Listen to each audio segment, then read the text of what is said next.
আসসালামু আলাইকুম রহমতুল্লাহ। আপনারা সকলেই জানেন যে আজকে স্বৈরাচার হাসিনার যেই রাষ্ট্রপতি আব্দুল হামিদ খান তিনি আজকে এয়ারপোর্ট থেকে সেফ এক্সিট করেছেন। তিনি দেশ ছেড়ে পালিয়েছেন এবং তাকে পালানোর ক্ষেত্রে বাংলাদেশের যে ইন্টারিম গভর্নমেন্ট আছে সেই গভর্নমেন্টের পুলিশ প্রশাসন সহায়তা করেছে বলে আমরা বিভিন্ন সূত্রে জানতে পেরেছি।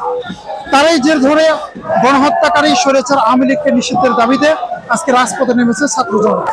ছাত্র জনতার আজকের আকাঙ্ক্ষা হচ্ছে 2013 সালে শাপলা চত্বর হেফাজতে ইসলামের নেতাকর্মী এবং সাধারণ মুসল্লিদেরকে যেভাবে অন্যায়ভাবে হত্যা করা হয়েছিল, যেভাবে গণহত্যা চালানো হয়েছিল এবং 24শে জুলাই গণঅভ্যুত্থানে যেভাবে ছাত্রদের উপর নির্বিচারে হামলা করা হয়েছিল, গুলি করা হয়েছিল, নারী শিশুদেরকে হেলিকপ্টার থেকে গুলি করে হত্যা করা হয়েছিল, সেই স্বৈরাচার আওয়ামী লীগের রাজনীতি নিষিদ্ধের দাবিতে আজকে ছাত্র জনতা আবারও একত্রিত হয়েছে।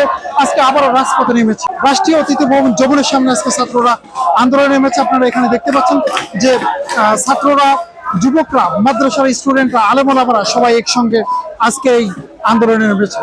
বিগত স্বৈরাচার আমলে যারা রাজনৈতিক প্রতিহিংসার শিকার হয়েছিলেন তারা কারাবরণ করেছিলেন, কেউ বা আয়নাঘরে ছিলেন, কেউ বা রাজপথে গুলিবিদ্ধ হয়েছেন।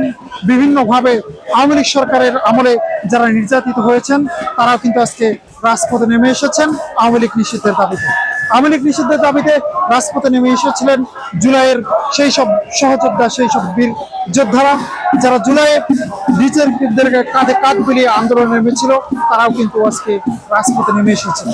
সকলের একটাই দাবি, একটাই দফা, আওয়ামী লীগের রাজনীতি সিদ্ধ এবং জুলাই গণ অভ্যুত্থানের ছাত্রদেরকে হত্যার পিছনে যাদের মদত ছিল, যারা ফ্যাসিস্ট আওয়ামী লীগের সহযোগী ছিল এবং যারা জুলাই গণ অভ্যুত্থানের ছাত্রদেরকে গুলি করতে সহায়তা করেছিল, সেই সমস্ত আসামিদের যাদেরকে গ্রেফতার করা হয়েছে তাদের শাস্তির দাবি এবং যাদেরকে এখনো গ্রেফতার করা হয়নি তাদেরকে গ্রেফতারের দাবিতে আজকের এই আন্দোলন।